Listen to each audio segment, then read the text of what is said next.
everybody? This is your host, Gabriel Phoenix, and welcome back to another wonderful action-packed day. That's right, hit it up with the kapow! Yeah. So we're continuing our Lord of the Rings. Decided to get all of it knocked out, so the next couple of videos are just gonna be Lord of the Rings. And yeah, I'll be throwing maybe once or a random video here and there.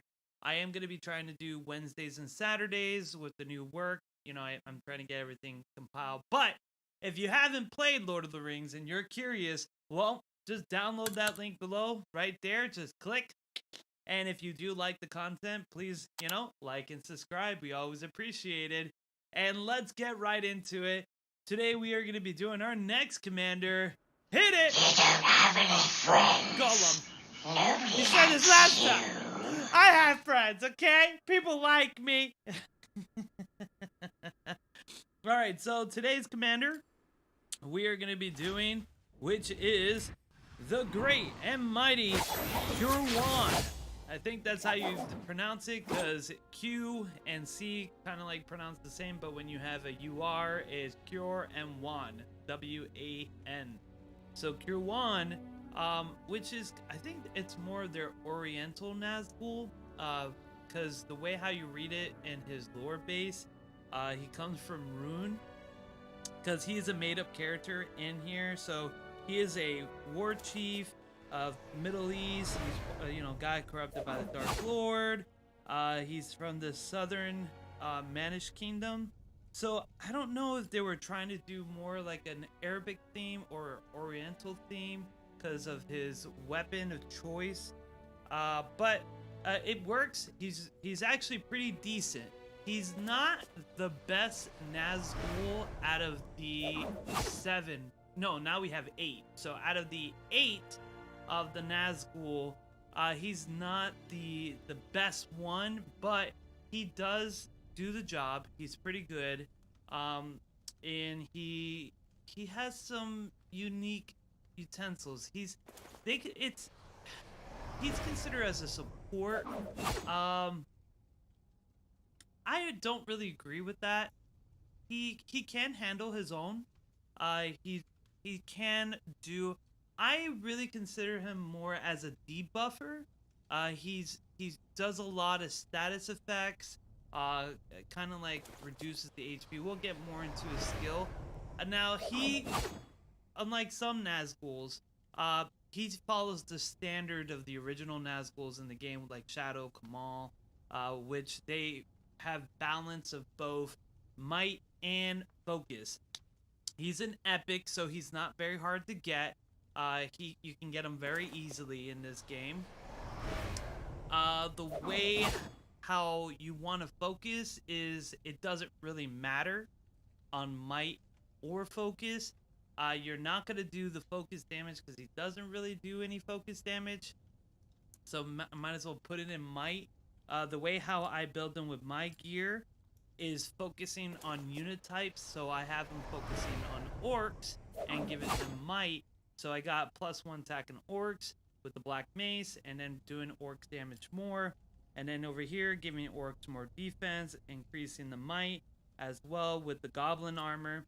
And then here, of course, increasing the might by +30 with the full hem. Every 2 turns, damage is increased. And then using the shield of the white hand, which is increasing orcs as well as your guy, plus giving him a little bit more focus, because I would design him as just boosting the unit you want to use on him. There is a broken build that you can use on him that he does extraordinary damage. For people who are in Mordor or even Isengard, you're gonna find him a lot better to use compared to the other Nazguls, because you automatically get the units that he needs very quickly on that. So let's go over the skills before we go over the unit. I know I'm getting ahead of myself. He's just a very unique character compared to the other Nazguls. The other Nazguls, they're very straight, have a focus, you are focusing. He's a little different. He's kind of like Undying. If you've seen my Undying video, Undying is a very strong tank. He is a true support. character, you throw him in there. And just in case for people who don't know what a support is in Lord of the Rings War, support is the unit that you send in after or first. Sometimes if it's good enough, you can send them in first. But the unit is usually in a support. You send your aggressor first, the most powerful unit first. You go in there, you attack, and then what happens is once that unit draws, you send your support in. Your support's gonna clean whatever unit's there, and then that way if somebody tries to pile on top of your unit, it's gonna hit your support unit before it hits your aggressor unit first. I should create a video how stacking works. It's just so hard to demonstrate it because one, I need to have a full team. Two, I need to be at war with other players, like actively, and have people try to like counterattack me and everything. But it's very interesting. It can get very interesting. It's a little complex. It's how I play the game and why I do so well in the game when I fight. Unless you get like 300 people after you, then you only can do so much. At least I can take 75. When my units are, when I have my full 9 and they're all level 45s, I can really handle my own weight. But at the same time, this game gets really hard. So, in his skill base, you have the best two for him, which is the catastrophe of dwarves and catastrophe of men. So he's anti-men, anti-dwarves, he has anti-elves, and he has ringwraith. And that's why I'm saying he's a little bit more complex because you can build him according to what you're facing. That's why I don't think he's really a support unit. I really believe he is a debuff. Like he's meant to count. Well, I guess he's a counter type unit, and he's a debuffer because he's really meant to fight certain amount of armies. Now, the one skill that you're gonna always have on him is, of course, the dwarf skill because he has this thing which is ridiculously good. It is first round against enemy units with an S, and it can be one or it just depends. But it's all unit because he has 100% to inflict madness. This is where he gets really great, throws that debuff there, makes it amazing. And then when you have this, of course, the dwarves cannot heal. They actually no recovery, and they accept 24% of damage is done. They receive more of that, but of course it's according to might. That's why I said you might want to do more might focus, but it doesn't really matter because if you're focusing on not making him a support and an attack, just go pure might, do the boost. But if you wanted him as a second unit, then you want to put a little focus because eventually when you get him to level 50, you're going to want Ringwraith, and of course you want to have Screech, and you want to have at least do a decent amount of damage because he doesn't have any other attack. I mean, he has this and then he has the poison, which you're not going to do because it is a waste of points on him. Most of his abilities are focusing on degrading your enemy or boosting the kind of damage that you can deal. So that's why I put the men skill as the second, because there is a crazy ability here which is called Feint. Feint actually increases the damage, the first 5 instants of damage, by 35. And this is for people who want to focus on him and doing really hard. So you're going to get Feint and you're going to get Armor Corrosion. So with those two, you want to do. Now, if you don't want to do Ringwraith and you don't want to do the stun, then I would highly recommend you go in Intimidation, or, I mean, the elf skills are not that very good. I would just go with doing Intimidation and then maybe doing the boost in Ringwraith. The elf skills are really not worth it. They really don't do that much at all. Yes, it reduces damage and lotta. It's actually the worst tree branch that he has. I don't even touch it. Even if I have to counter elves, I don't even use it because I don't care. It's when you have madness and you get bonus damage like 35% and you're ignoring 35% of defense, which is really ridiculous. And I'm going to get to the point because I want you guys to remember that this is how you're going to build him significantly. In here, you're going to want to stack these damage. And what you want to do is use a unit that automatically boosts. I think you guys are knowing where I'm going here. Automatically boosting their damage and penetrating their defense. So if you are, because there's two ways to build them. There's pure might and there is the ridiculous focus damage. If you are going to do this and you're investing in making him into an attacker, which he's a phenomenal attacker if you build him right. That's the problem. You have to build him right. He's not like I can throw raiders on him or I can throw dragoons. No, there's only certain units you can use. Unless you're doing him as a support, then you can throw anything on him because it doesn't matter. He's a toss away at that point because usually supports are meant to die, so you can get your main units to go ahead and push through. So let's go to the units so you actually can see what I'm talking about here. Now, I don't have, because Season 4 has been a little slow. It's been a little weird. I've been enjoying myself. I gotta admit, it's a lot more fun than Season 3. But Season 4 has been a lot better, and it's brought a lot of, a lot of fun feelings back in. So, when you go into, we gotta go over here, barracks. Boom. When you do go in here, the kind of units you're gonna want, if you start as Agmar, you're gonna have one of the best units you want to put on him if you're gonna do a might focus. So what you're gonna do is you're gonna use these warlords because at max level, here I think I have them almost max because they're expensive. They're very hard to max out. Yeah, almost max. Okay, at max damage, you're gonna apply 100% more damage with their normal attacks, and then what's great is they get a 50 ignore. Now listen to this: 50% ignore in defense, plus the automatic what you're getting with his specialty. I think that's a 35, right, for his armor. Just going back here, checking right here.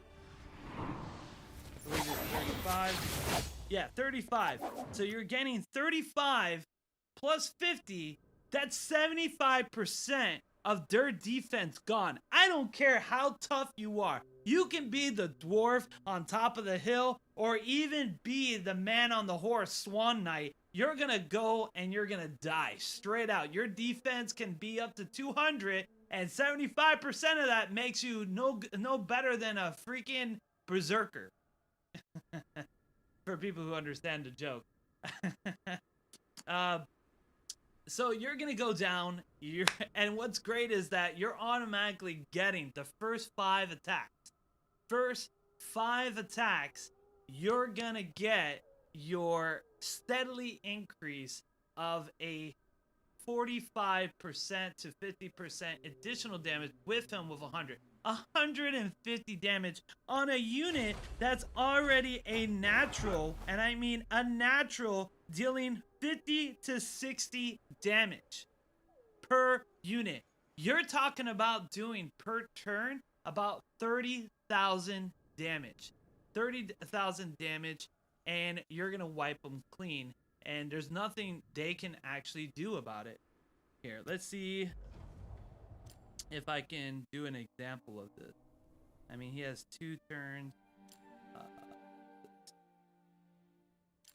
Because right now, I actually did a update build. Alchemists right now are very nerfed. They don't do the damage they do with Witch King, but I discovered Witch King actually does have a second build that's probably better than the Alchemist build. It does 40k damage, and it's how I got the new build for this commander, which is using the warlords.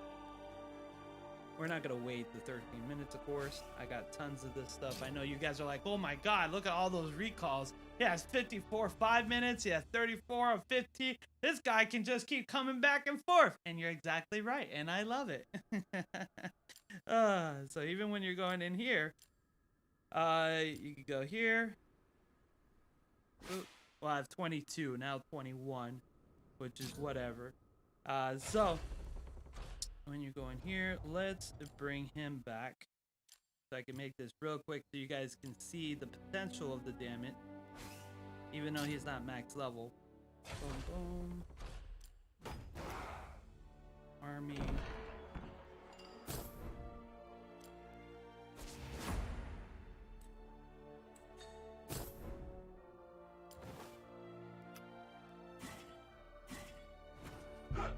So, okay, we got 19,000 right there. In 33 minutes, he can move again.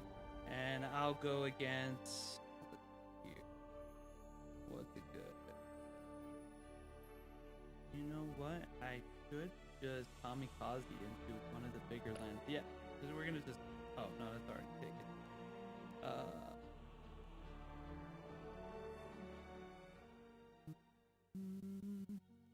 Right here. So we're going to kamikaze into this. Oh, it's already taken too. Damn, delays.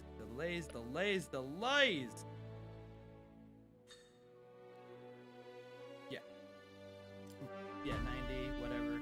I just wanted to show the damage output of it. So, with him, you can use pure warlords, which is phenomenal. For the people who don't know what warlords are, they do extraordinary damage. So I do actually have a battle sequence with Witch King where you can actually see the damage potential of warlord and the type of things that they will actually produce. Here.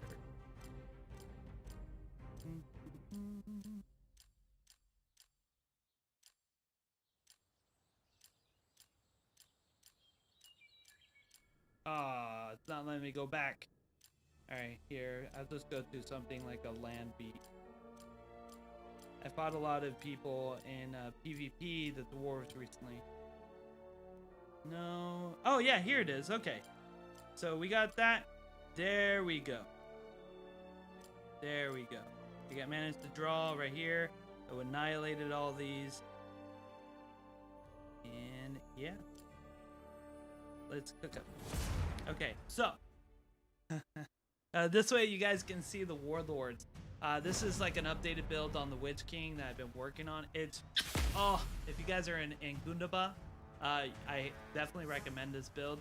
But this is just to show the unit potential because this unit is very new. It was season 3. Not a lot of people have played with it. They are expensive, but look at that damage. Boom! Oh my god! Look at that damage! Yeah, 16k, 18k, and this is a level 25 Witch King. Level 25, I think, or 26. This is nowhere near a level 40. And that already did almost 40,000 damage. It did 35,000. That's the potential of these warlords. They are freaking phenomenal. And imagine putting them on somebody who has already a damage buffer with more ignore on defense. Hands down crazy. I'm actually training my Witch King to level 40. Yeah, 26 versus a level 41 doing 35k. Talk about berserkers, right? That is bonkers. I'm telling you what. Holy moly. Look at this guy who had full 25 versus a legendary Aragon, King of Man on that. And I have done 35k damage and I did so much. Let's look at this board. I gotta look at this. This is how phenomenal warlords are with that. Okay, so damage I dealt to him is 124,000 damage. The same amount of damage he actually dealt. Well, his soldier dealt and then his main commander dealt the rest. Right there. That is phenomenal. So you can only imagine what that would be doing on the level 50 of Qurwan. Qurwan is that he will actually do Level 50, a full stack, you're talking about 35, maybe 40,000 damage every single turn consistently. And let's say if you just want to do a pure unit, that right there, you'll annihilate almost any commander in the game right now because of that damage buff. But let's say, hey, I'm too worried about doing a single unit, don't really like it. Not a problem. What you can do is actually add trolls to them. I would add mountain trolls, or if you get the rhinos, you can do that as well. Let's go over here. Oh, you can always add your mountain trolls. They do provoke. They have a high provoke chance. They will, I think at max level, they are close to almost 100%. Yeah, about I think it is 100% on the first 3 rounds, so they constantly provoke the enemy, and you get them.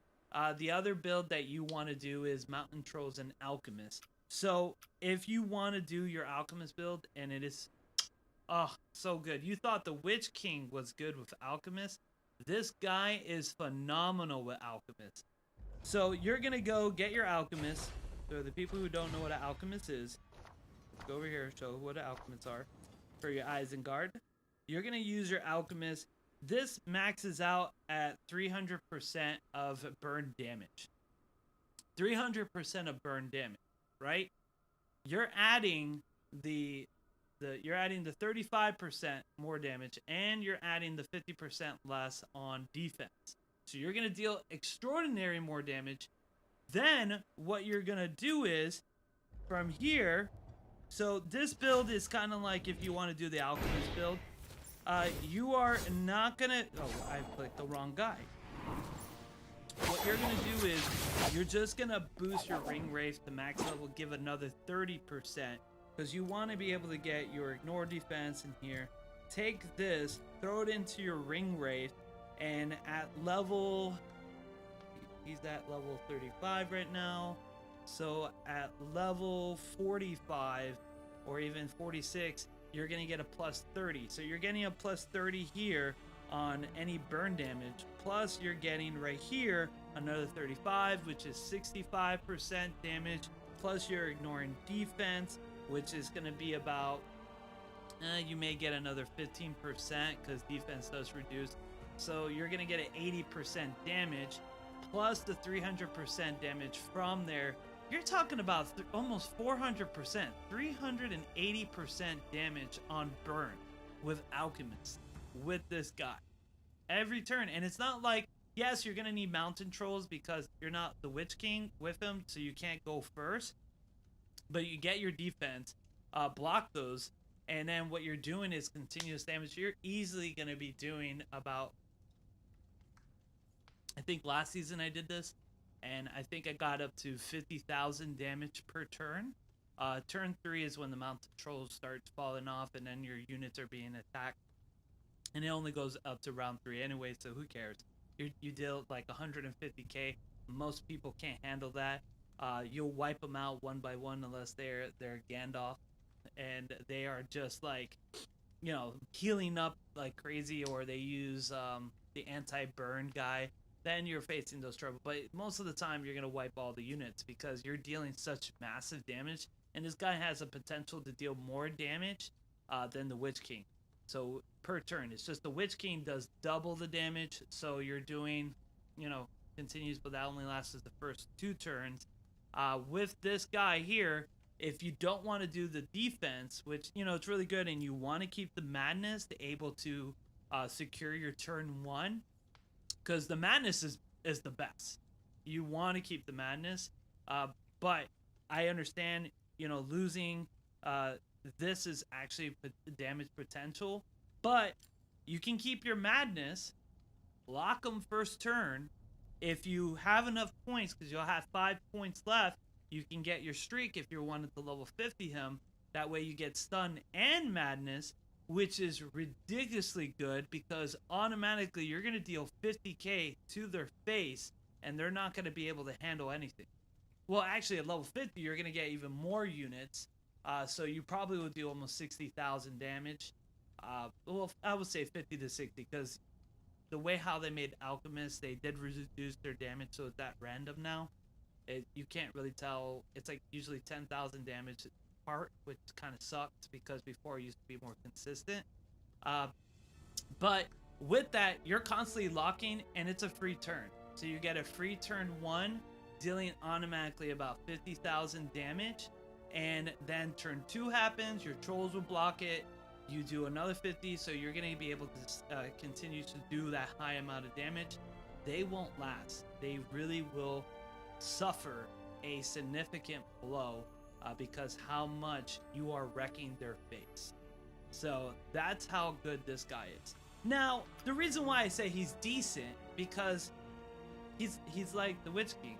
He's a one-trick pony. If they pass, if they're stalling past round 4, you're gonna receive a massive amount of damage, and they're gonna wipe your units.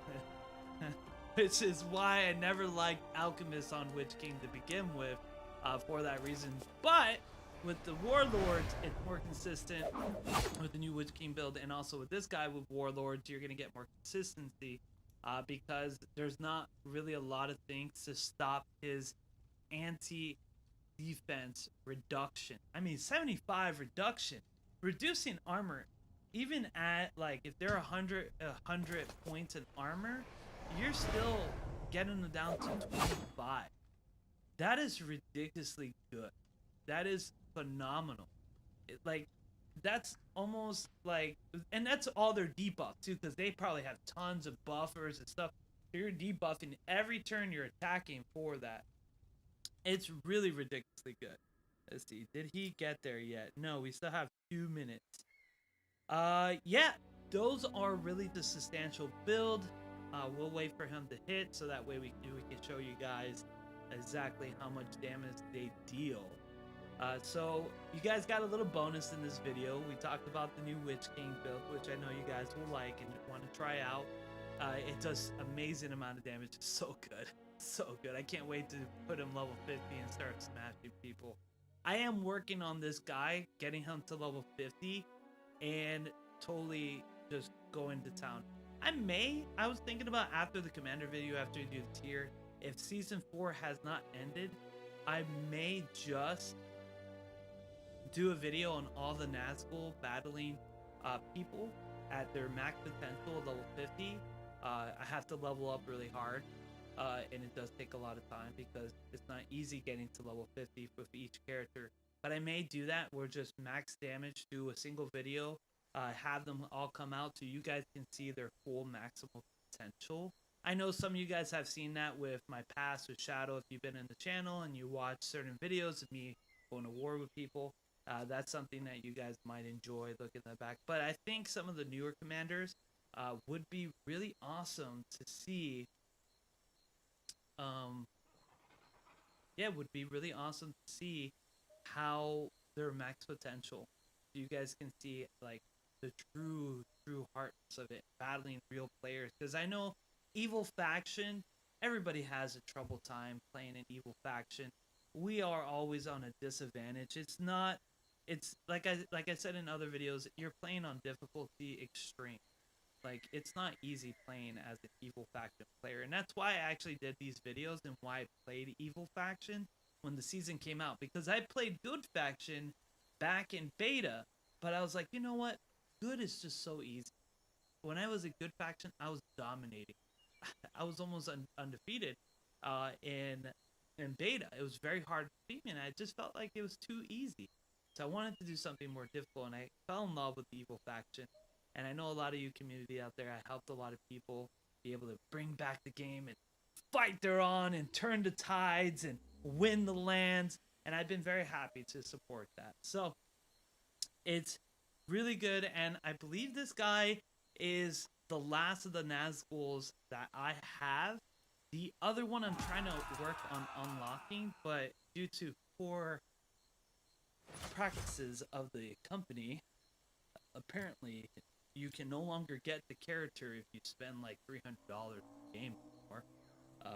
You know, which is kind of sucks. So I'm no longer spending money in this game because apparently the roles are broken, and you know, if you spend 300 and you go on a new chest that's actually the chest itself, that's meant to get those heroes and you get nothing, or I mean, I don't care about an invite, but at least come on, help me with the gifts. Like, give me the gifts. I don't mind if I get like 10 short, because I can just, break it, dismantle and get the other ones through the chest box. That doesn't bother me. But when I only got 3 of the new legendary gifts out of $300 of pools, which is, for people who don't understand, that is 200, about almost 200 pools of check. So out of 3, which is 3%, which is the point, it's kind of disappointing. Especially, it should have higher rates because it is a limited time chest. It means you can never get it again. But it's my foolishness for spending money. So let's go over here and let's play this. I have spent too much money in this game. But it is a truly amazing game. Season 3 wasn't fun, and I'm glad they changed it up because they probably would have lost almost all their player base. And I'm glad it's different because this has really brought back a lot of love from Season 1, which I love it. Good versus evil, focusing on that. Not have everyone backstab each other, not have everyone just focusing on their own selfish desire, trying to trick free, stupid negotiation. It makes the game very easy, and Season 4, I will admit, has been a lot better. It's been more balanced. They still needed... Oh, look at that. 10,000 damage. And that's only 19,000 power. That's very little. That is like ridiculously good. And then he's attacking for 1,000. Man, look at that damage. They're like chop, chop, chop. Look at the chopping that these guys are doing. It's just ridiculous. They're just chopping them in half. It's like these little tier 2 guys are just like, yeah, I'm gonna do it.